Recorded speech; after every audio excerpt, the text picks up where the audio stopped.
Hello, everyone. Welcome to this week's Life Conversations with a Twist. I'm honored to have on Beth and Carli. Beth and I met probably about a month ago at a winery Mhm. event, but you were very highly recommended from a good friend of ours to be on the show. And I just met Carli, and you guys are mom and daughter duo. Welcome to the podcast. Tell our listeners a little bit about who you are, a little more like where you live. I always like to give people where you live, kind of your age, what's going on in your life, and then we're going to dive into why you guys are here today. Okay, well, I'm um I'm Beth. I'm mom. Uh, I I live in Northwest Montana, up near Glacier National Park. I work with our mutual friend, Oh, for you a guys, national. I was wondering how you guys knew each other. Yes. Yes, we work for the same. I work for the parent company of her company. Got it. So Okay. I work for a national landscape supply company that's all over the U.S. I primarily teach continuing education to architects and work with salespeople in our company and get them connected with architects to do presentations and that sort of thing. I have 3 kids. Well, I gave birth to 3 kids. Carli's one of them, my son Caleb, and then we'll talk a little bit about my son Bobby, who was killed in 2023. And I have 2 beautiful grandchildren, that 2 little boys that are Chester and Sage, and they're 4 and 2 about. So that's me. Life is busy then. Yeah, Yeah. Carli. My name is Carli. I'm in my late 20s I now. know. Yikes. Doesn't it go by 29. so fast? I know It it's really does. believe because I'm only 35. I cannot believe that she's I love it. It's crazy. I am a wedding and portrait photographer in the Flathead Valley, so again near Glacier National Park. And then I also have begun working full time for the nonprofit that we managed together and co-founded. Um, Are you the one with kids? no, my little brother Caleb is. Okay. you are Okay. Yeah, married though. I am married. Got married last I have a year. beautiful husband. I live on a family commune with my grandma and a bunch of my cousins in a really perfect little weird neighborhood where everyone's It's related. literally 9 families on 20 acres. Wow. Well, I mean, you're in Yeah. Montana, so Yeah. that sounds right. Yeah, Wonderful. Did you guys grow up in Montana? I did. I was born here. Okay. I grew up in Southern California. I'm from Orange County Got it. Okay. originally, but I've been here for almost 30 years. Can I ask why when I met you, you were in Northern California? Why were Yes. you just here visiting or? Yes, you know what? I had always wanted to go to Crush. Mm, I would go visit the company that Kimmy works for. They were before I was with Heritage, the company now. I was a vendor to SBI Materials. And ah, so I have known Mick and the team for 20, almost 20 years.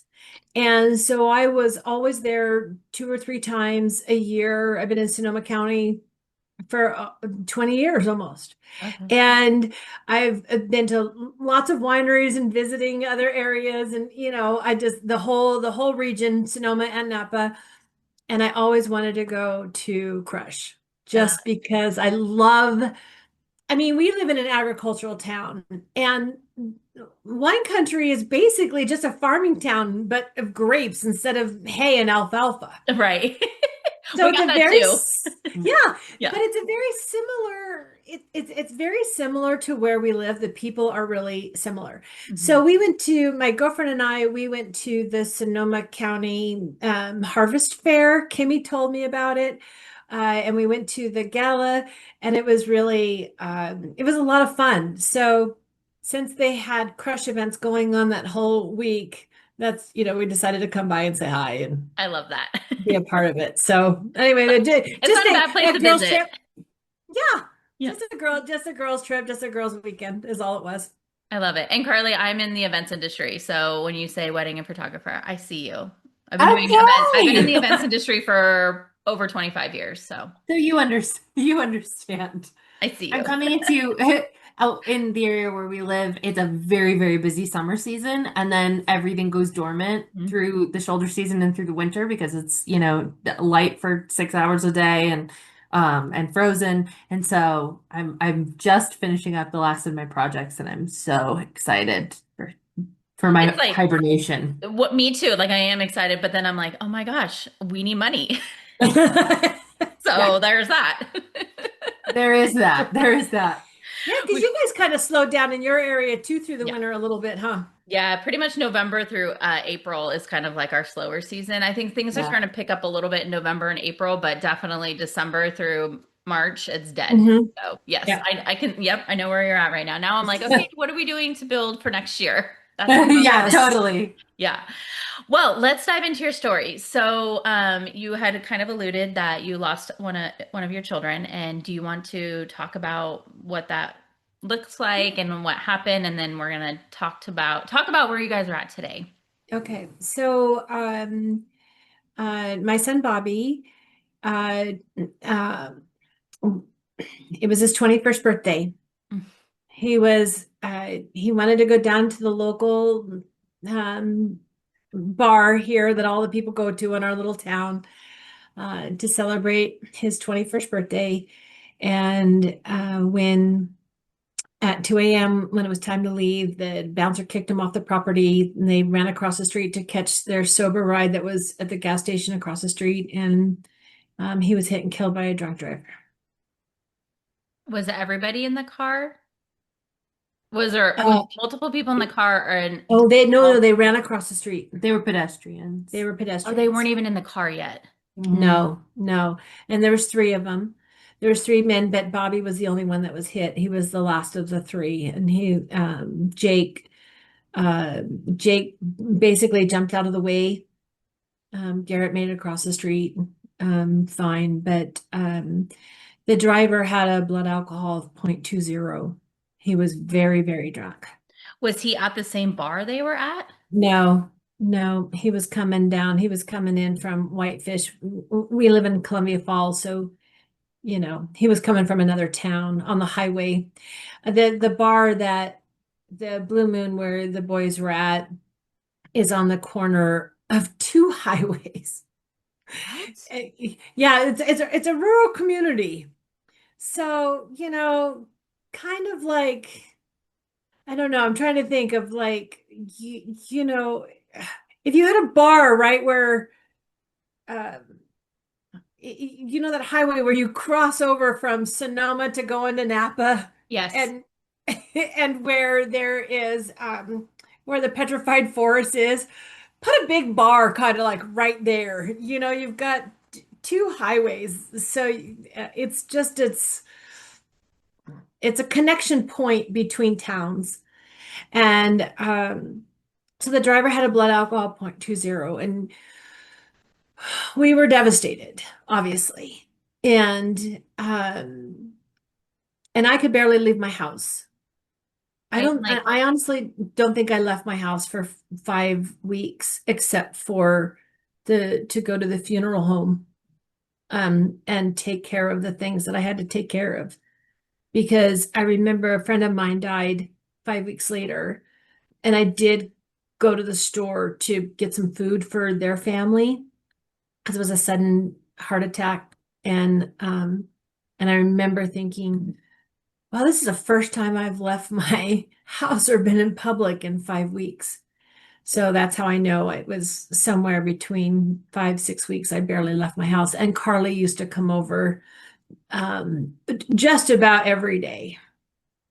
So, and when she Ugh. was on her way one day, When let her I finish. when I was on my way one day, so this is early spring, late winter, Yeah, my March 11th yeah, was when he was killed, 2023. I was driving past a local bar on my way to my mom's house, and I noticed that there were some cars that were left in the parking lot that had frozen over. It was frosty, so you could tell. that they had at least been there all night. And I remember thinking that I wish that there was some way that I could just leave them a note that's like, my brother was just killed by a drunk driver. I really appreciate that you didn't drive home.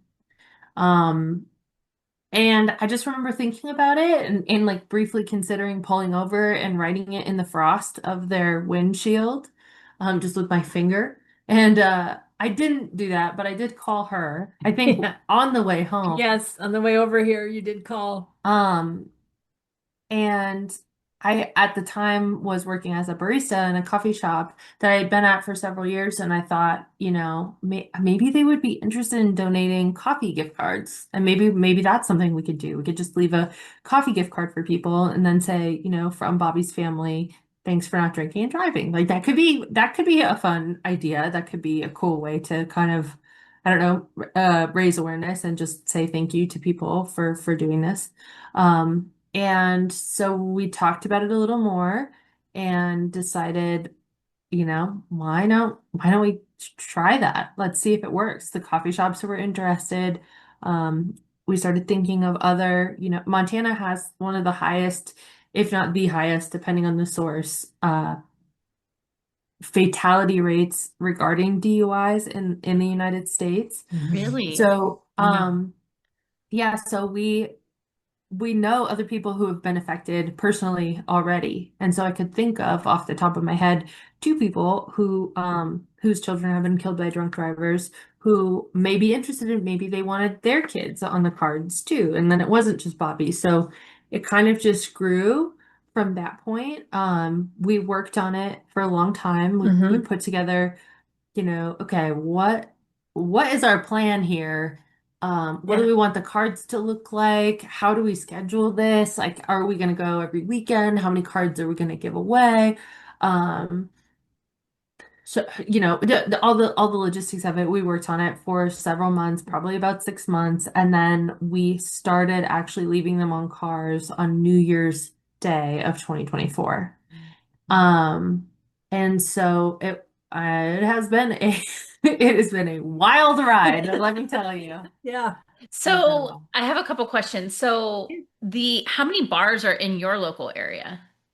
A bunch. Oh, There's a lot. yeah. On every corner, there's a bar and a church, you know? And no, I'm exaggerating, but it's not far. It's Close. not far from the truth because gambling is legal here, Mm. and slots and poker. So every gas station has a almost every gas. Almost every I gas maybe station. every gas station has a bar and casino connected to it. No So when I way. say a bar on every corner, I'm exaggerating, but it's not that far from the truth.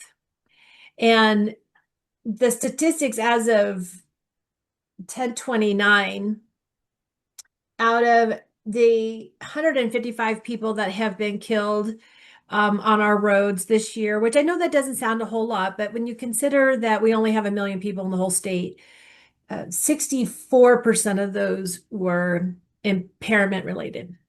Wow. And people come here because we live very close to Glacier National Park. So we get millions of visitors every summer.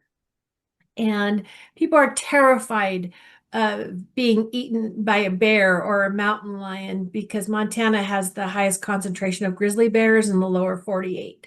So they're terrified of it. And they take all the safety precaution. They bring bear spray, they have bells, they do whatever they can to be safe. But the reality is they're more likely to be killed by a drunk driver on their way to the park than they are to be eaten by a bear in the park.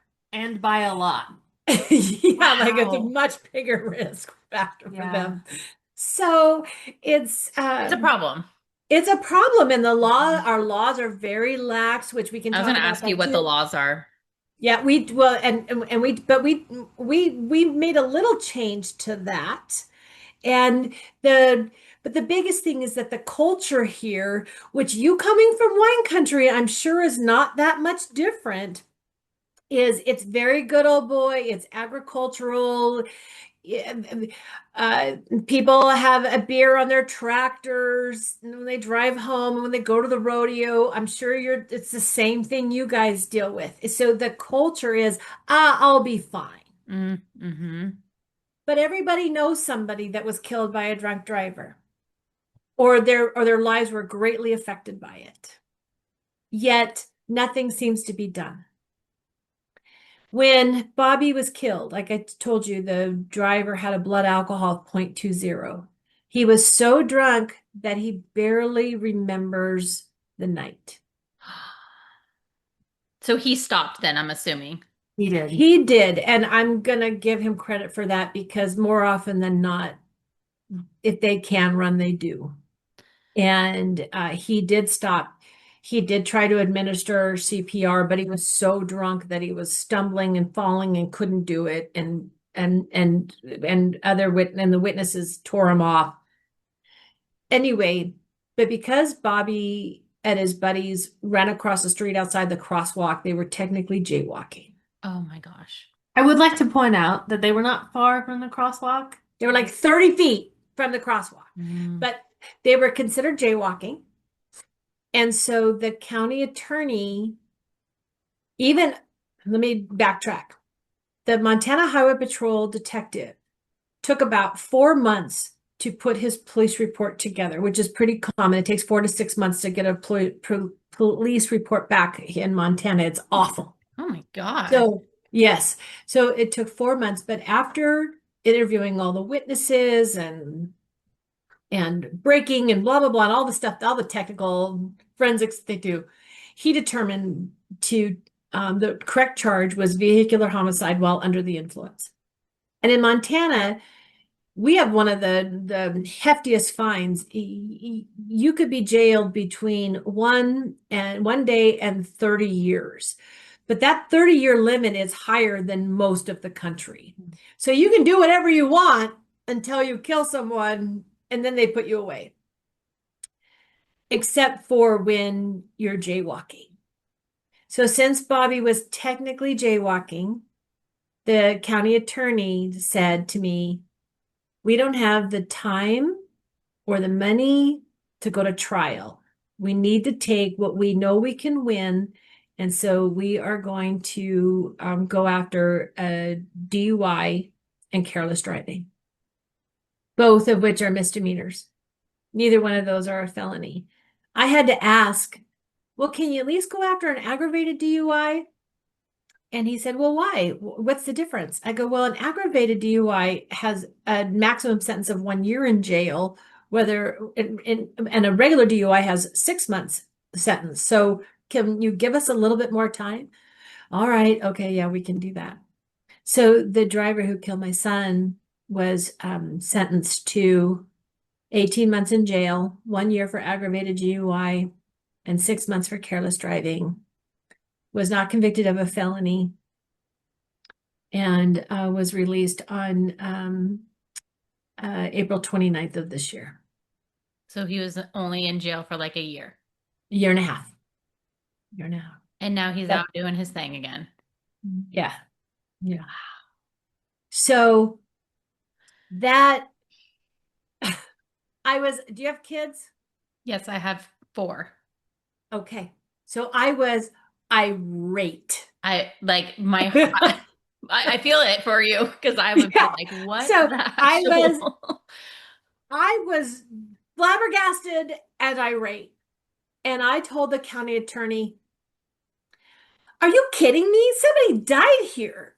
Yeah. This guy's blood alcohol was 0.20. How is that not inherently negligent? How is that okay? I mean, we have aggravated laws on the books that say we recognize that blood alcohol is matters, and yet you're telling me it doesn't matter in this case, and we can't go to trial. And he's like, nope, we'd have to go to jury. We can't do it. We don't have the time or the money, and we can't go to jury. So I have to just take what we can get. That's all we can do. And I'm like, just the sheer fact that his blood alcohol was that high, no matter what, that should have made a difference. And I said, and you're an elected official. Why do something about this? And I tried, but the Montana legislature likes to drink, so they won't do anything about it. They won't do any stronger DUI laws. And I said, well, you know what? Watch me. watch me. I'm going to make a change. And so we started Bobby's Law. And we had one of Bobby's schoolmates is a local legislator. He's young, but whatever. He's still, a House representative. So I contacted Braxton. What do I need to do? Will you carry the bill? Yes. We went through the whole, uh, wrote the bill with the legislative attorney, 11 hearings in the House and the Senate. And, and then on April, gosh, I think it was towards the, like maybe April 20th, at the end of the session, it was signed into law by the governor. And so now the law, it's Bobby's Law, but it's aggravated vehicular homicide while under the influence. So if you kill someone now with a blood alcohol 0.16 or higher, you are inherently negligent. And now you go to jail for a minimum of 3 years. So it's anywhere between 3 and 30 years. So people can't get out on parole after 6 months of good behavior or a year after good behavior. And I know 3 years doesn't sound like a lot, but you'd be surprised how many people get released on parole earlier than that. So we wanted to be able to make sure to give families time to grieve, because when you're in a small town, if they get out of jail, I might run into them at the grocery store or at my doctor's office. Like I actually did run into the driver at the doctor's office. And yeah, so it was like, no, these families need justice and they need time to heal. So that's where that came in. And we did it and it passed, and it's a lot of work, but Good job, Mom. thank you. Sometimes that's what it takes. It's like that one person to just keep fighting and fighting for a change. And I have so many thoughts. So the person who killed your son, he's out now, and he's just walking around town, and you ran into him. Had you ever had any have you ever seen him really in person? I'm assuming in court, but was that like your first interaction of like not being around? Yes, and it was actually before he was sentenced. Mm. It was before he was sentenced. So they go to court, and then the court date gets pushed out far. And he's still out doing his thing. Yeah, you get out on bail and you're out on doing your own thing. That's how the justice system works. You are innocent until proven guilty. So when you post bail, you are out unless you are a serious threat to society. And drunk drivers are not considered serious threats to society. Mm-hmm. And I saw him in court on our first court date, and on his first court date, just his arraignment or an omnibus trial or his omnibus trial. But I went to the doctor's for a routine visit, and there he was. And I just started shaking, and I went up to the front desk and I'm like, the man that killed my son is literally sitting in this waiting room. And I'm like, and if you don't send me back right now, I can't guarantee I'm not going to go strangle him. I'm going to freak out. So they took me straight to the back, and I got to the back and I just collapsed and I just started bawling. And it was really cute because a nurse, she comes up to me, she's like, "What?" And I told her, and she goes, "I'm ex-military. Do you want me to like trip him as he walks through the door?" I'm like, "Would you please?" And then when my doctor came in, I'm like, "Please don't help him. Please don't be his doctor." I just don't understand. And I guess this is like law. Like this is like making me think a little Mhm. bit more. That if you like took a gun to someone's head and shot them, Mhm. has a different sentencing than somebody who got in a car, drank too much, and Right. killed someone, that they have Absolutely. a less sentence. But it's the same thing. You literally killed somebody.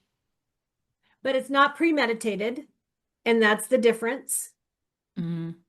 If you put a gun to somebody's head, more often than not, it's going to be premeditated or a crime of passion. But still, the government they just don't consider. No one sets out, and this is the truth. No one sets out to kill someone drunk driving. No one says, "Oh, you know what? I'm going to get really drunk tonight and kill someone." That doesn't happen. Right. Everybody thinks it's not going to happen to them. Mm-hmm. They're not going to kill someone, and they're not going to get killed by anybody or severely injured or whatever. So so that is technically the difference, and I can understand Mhm. it, after going through the whole legal proceeding and seeing how this whole thing works. As much as it's awful, it's also a good thing. The way that our system is set up, what's broken is it taking 4 months, 6 months. A friend of mine whose son was killed, they're going on 2.5 years before trial. That's broken. The fact that they don't have the time or the money to prosecute properly, that's a problem.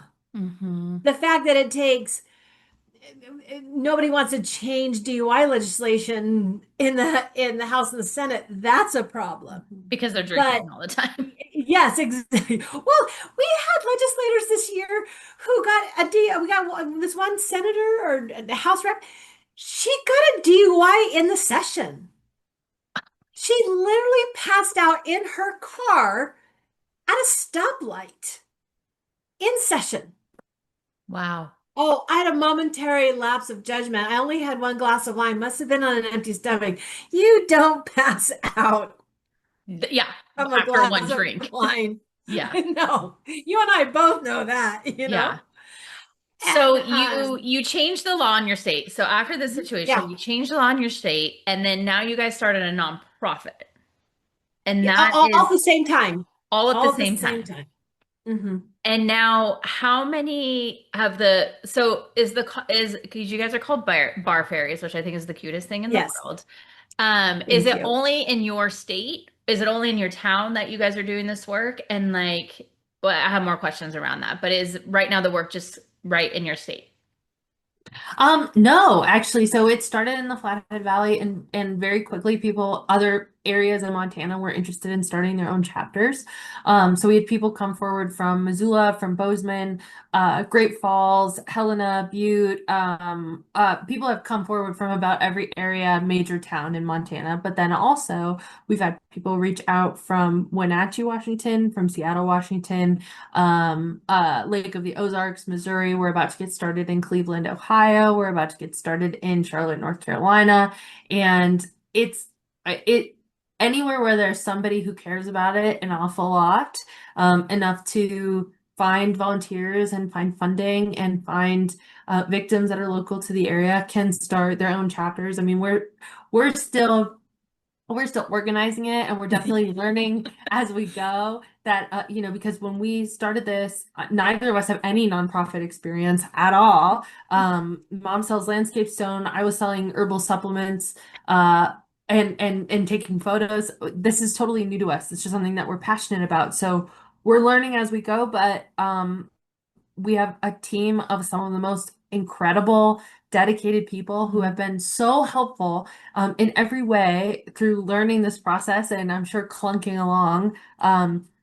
But the idea of the Bar Fairies and why we're called that is it's kind of like the Tooth Fairy, but with drunk driving. We want to leave people with little gifts who decide not to drive home. And I mean, the fact that it resonates with anybody, I mean, I figured it would resonate with some people for sure, but or we wouldn't have done it. But the impact that it has had and the spread that it has had and the attention it's gotten on social media is just like has completely floored us. And so what started as what felt like a silly idea has really blossomed into, for me, a full-time job, for mom, a full-time job in addition to her full-time job.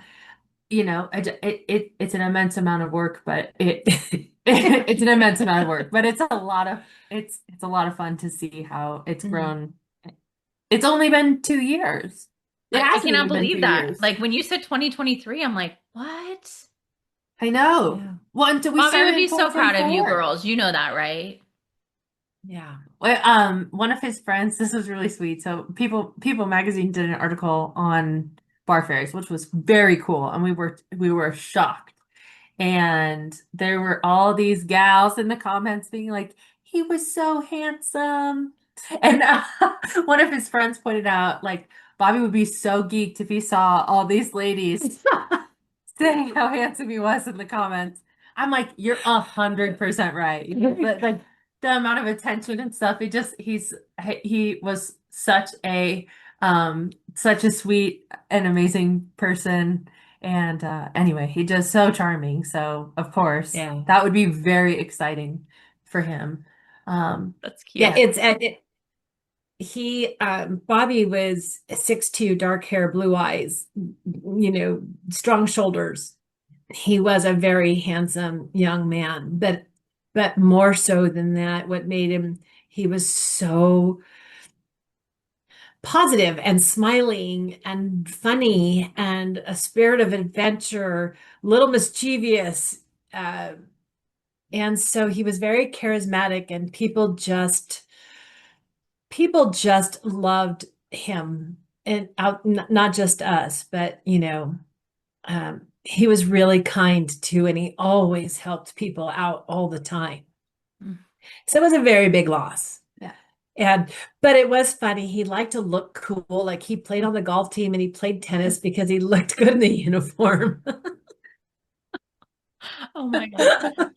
This story really hits home right now for me because I actually just lost somebody this week to not drunk driver, but total we don't know.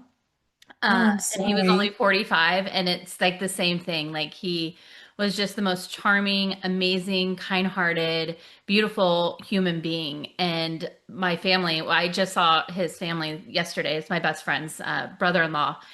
And she's Oh, just like, I don't get it. Like, why him? yeah, And that was triggering for me for you guys because it's like these beautiful human beings who are doing good, beautiful right, things in the world and kind souls and the people we want to continue to have here, why these types of things happen to them. And I right. and I keep telling my girlfriend, I'm like, there's a reason why. I know it doesn't seem clear right now, but like there's a reason why. And yeah, it's hard. Like however way you look at it, you're like, it's hard to deal with. It That's is hard, unbelievably hard. but I read a book. I read lots of books. I was gonna ask you I how you've like gotten through a time like this. Yeah, I read lots and lots of books. And one of the books that I read, I don't remember which one it was, but it said that the statistic is 30% of all mothers and 20% of all fathers never recover from losing their children, adult or not. And to me, that was an alarming statistic. And it was so dark in so many ways for so many days, especially in the 4 to 6 month when the shock wears off, when the immediate grief wears off, when people stop calling and coming over and sending things. And you're just now there with that loss of a family member, the empty seat at the table. It gets very, very dark. So I was very concerned about getting stuck in that darkness. But then I read another book, and that book said that recovery, I guess, or being able to pick up the pieces of your old life, or for me, starting a new life because I quit my previous job that I had been with for 17 years because I couldn't have the same life just without my son in it. I couldn't have an empty seat at the table, so I bought a new table. I changed my life. So I didn't pick up the pieces. I started something totally different in order to survive because I didn't want to be that 30%. As much as there was comfort in that grief, there's comfort in that darkness when you hold on to it. Mm. I I have her. I have grandsons. I have my other son. I have my friends. I have a life, and we were created to withstand grief. And if that wasn't the case, this world would have ended a long time ago. So I knew um, that our bodies, our minds are created to heal itself from this pain and go on. You just have to wait it out, ride the waves of grief. But this other book that I read said that doing something in your loved one's name, honoring them, making the world a better place in their name helps with that grieving process. So when Carly came to me and said, Mom, I wish there was a way we could thank, I was like, yeah, Hmm. let's do it. And then I started, I've been in sales most of my life and stuff, and I, business minded. So I'm like, well, we'll do this and this and this and this and this and this, and this, and it was such a good distraction for me. And she's like, this isn't sustainable? I'm like, yeah, it is. Sure it is, we just have to get volunteers and we just have to like pace ourselves and we have to do this. But I too only thought we would do it for a few months until I felt better, Hmm. until we felt like we made somewhat of a difference. Until people didn't care anymore. Yeah. Mm. And that has not happened. We had but doing that, Heather, um, I don't know what it's like to have a child in the military, but the only thing I can think of is kind of like the only thing I can equate it to is when I've met parents who have lost a child in the line of duty, there's a sense of pride that comes with that seems to help with the grief because they were serving their country. Or you hear about people like that young man that died climbing El Capitan not so long ago. His parents were like, he died doing something that he loved. So knowing that we are changing the culture of Montana, yes, it's still 64% of the deaths are DUI related, but I can't wait to find out what the statistics are to see if us doing this now for the past 2 years, are there going to be less DUIs this year? I can't wait to find out because once we actually see the data that it is making a difference, that will just confirm what we have um, anecdotally, because lots of people tell us, I used to drink and drive all the time before I got cards, and now I never do. I keep the victim story cards on my dashboards or on my refrigerator for my kids. A friend of mine who's a biker said even in the biker bars, instead of just people driving home drunk, they're saying, hey, why don't you, get Jerry a ride instead of letting him get on his bike and drive. So I know for a fact by stories that people tell us that the culture is changing. I can't wait to see the data to back that up, of course. That was one of my questions is like, are you able to see the data of if there has been a difference? But you will at the end of the year because they do it. Well, hopefully the NHTSA, the National Highway Transportation Safety Administration, and the Montana DOT, all of the data is 2 years old. They have to settle, when an accident happens or when a collision happens, they have in a period that's investigation. They may or may Yeah, not six sentence months. the person Or more. exactly or more. And so we don't really get access to any of that information until later. My mom has every single day been carefully looking at the jail rosters of our counties that we have chapters, just to track how many people are being arrested for DUI. That's not something that is available. That's not information that's available to the public easily anyway. So she will track that manually, and we will post on our social media platforms every week how many DUIs there were in each county, because oftentimes, especially if you have access to great legal representation, what have you, you can get those DUIs worked down.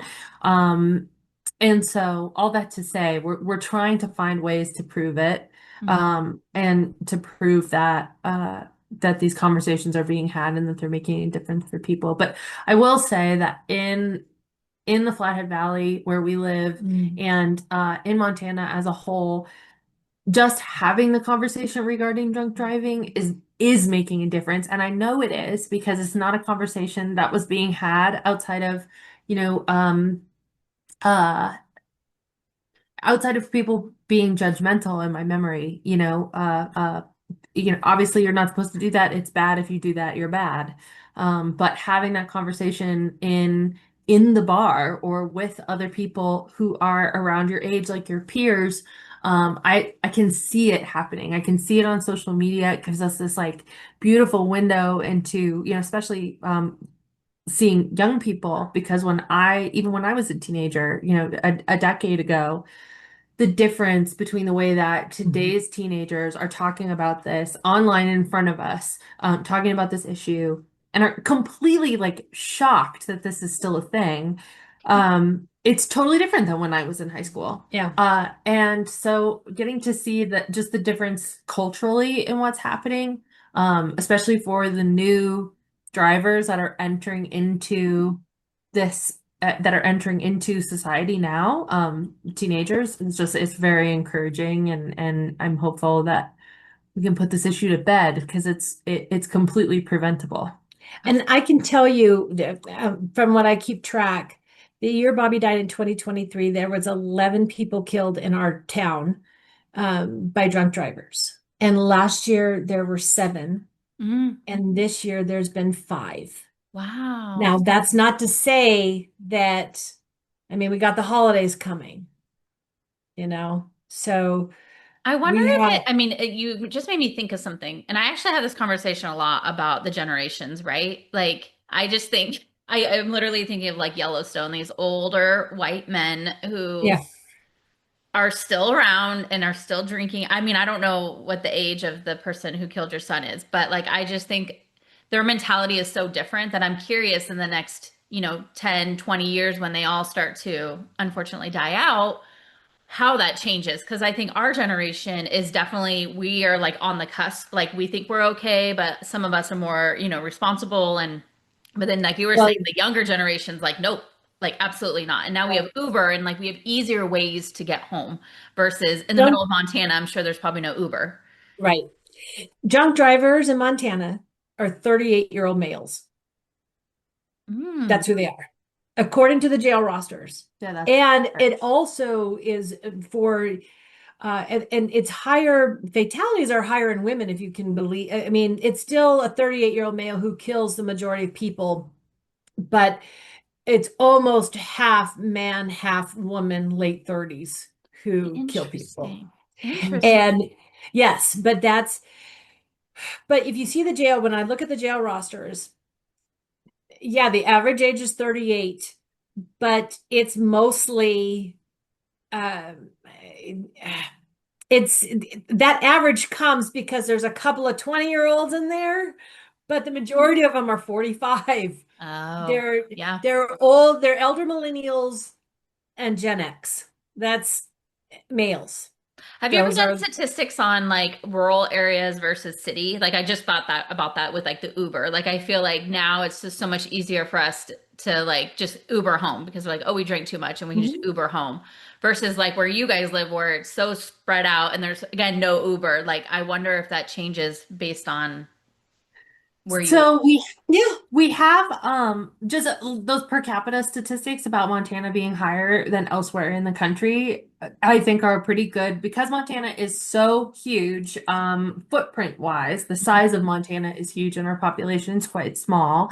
I think that points in the direction that like more rural areas struggle with this.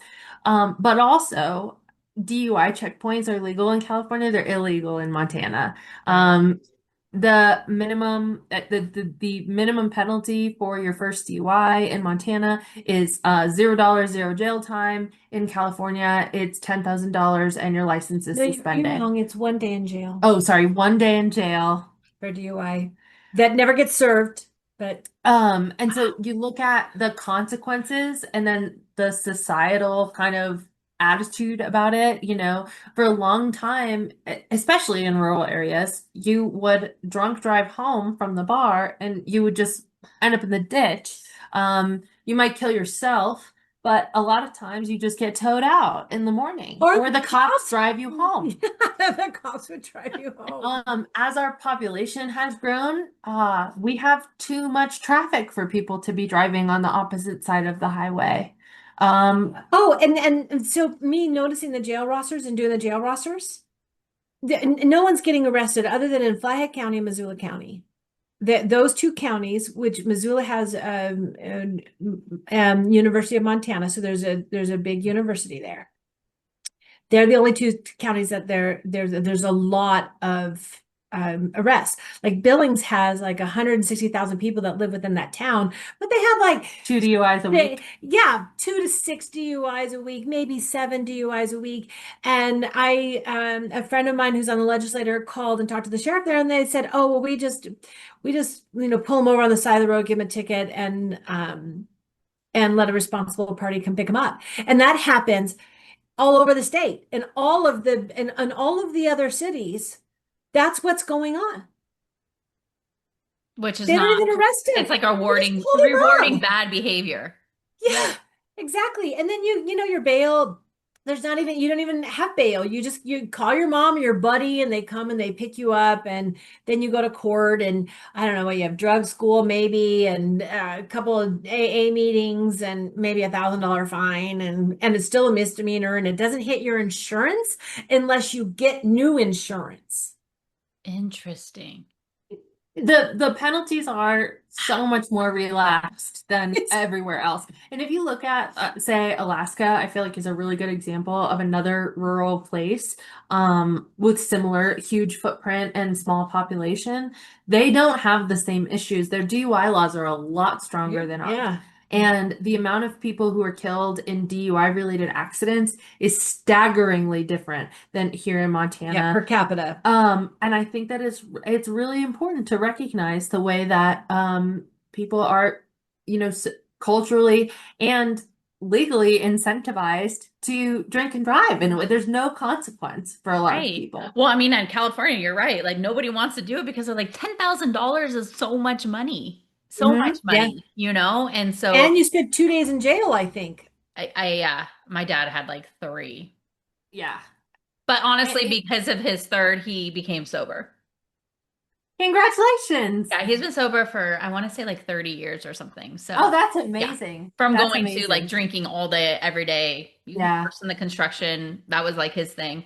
But it was his third DUI where he was like, I can't do this anymore. And he's been sober since. So, That's amazing. yeah.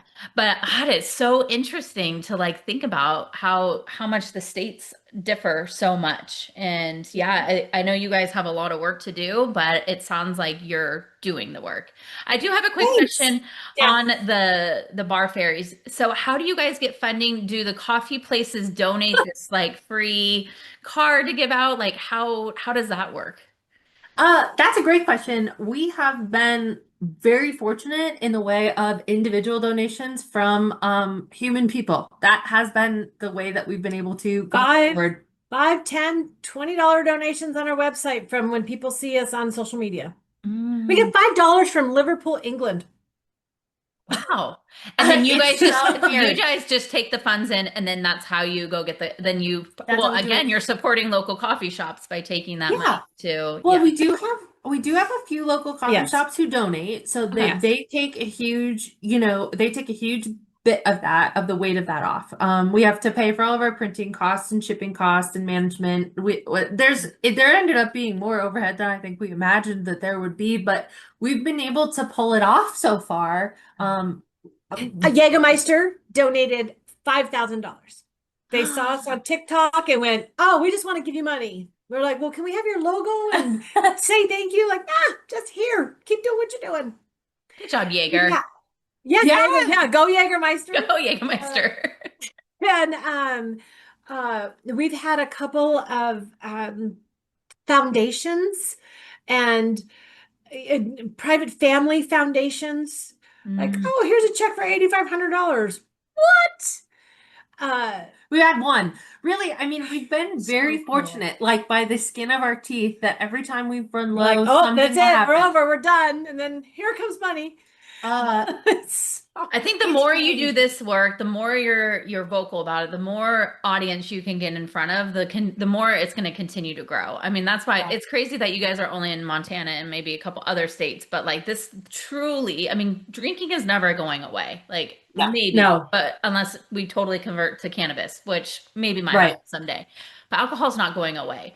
So, and No. it's an ongoing issue that is never like that is going to be a problem forever. And so I think the more education and the more you guys can do this work and get in other areas, the more impact it's going to make. And we want it to be positive. Yes. Our that's our thing. We're positive reinforcement. We're like, thank you for making the right choice. We're not about punitive. And the cultural change that we want to do is good for all of us. We're not saying you can't drink. I was at a winery with you. We You had know, this conversation. Yeah. I know. We what we're saying is be responsible. People who have a glass of wine with dinner or have a glass of wine at a winery at lunchtime are not the people who are killing people. Right. It is the people who are heavily drunk for the most part. And so we can be responsible. But that means you don't have 4 glasses of wine at dinner and drive home. You have 1 glass of wine. You have 1 or 2 beers if you're a 300-pound, 250-pound male at watching the game. You don't have 7. You don't start throwing back shots. Just be responsible. And so we use positive reinforcement. I'm sorry, I interrupted you. No, that is exactly what I was going to say, is that I think that's the reason that it's resonated with so many people, is that people don't change their behavior because we make them feel bad about it. If you've ever told a teenager what to do, you know this. The shame doesn't work. The shame doesn't work. No. And I would love for people to feel incentivized to make the right choice and supported in making the right choice, and feel that there's kind of a cultural pressure to make the right choice. Because that, I feel, is where we'll see a difference. Yes. If everyone's doing it, you'll do it too. And I think that goes both ways, whether it's drinking and driving or getting a ride home. And if we can kind of change that conversation so people are like, what? You're drinking and driving? What is this? 1997? Yeah. That is good. That's valuable. And I think we're headed there. I love that. I love this work Oh, that you guys are doing. I'm so glad that we were connected. I am like so on. I know like grief is such a hard thing, and like losing a son again, like I could not imagine losing a child. But I'm assuming that's a little easier because you're now doing the work to it is. help other I'm people. not gonna lie. I'm proud of what we've done. I know Bobby is looking down on us and saying, "Boy, Mom, that's sick." And his face is plastered all over the news and stuff. But more so, we've done what Bobby always helped people. Always always went the positive route, and that's what we're doing, and we're doing it in his honor. So, do I wish he was here? Would I trade it all to have him back? Absolutely. But that's not what it was. So this is where we're at. And before we go, I want to tell you I'm really sorry for the loss of your friend. It's just Really one of those sorry. things, like you were saying, it's different when you know the reason why, but there is no reason why. Yeah. I mean, they're doing blood work to find out, but it's just very weird the way it went down. And so I think it's hard to like have closure when you don't know.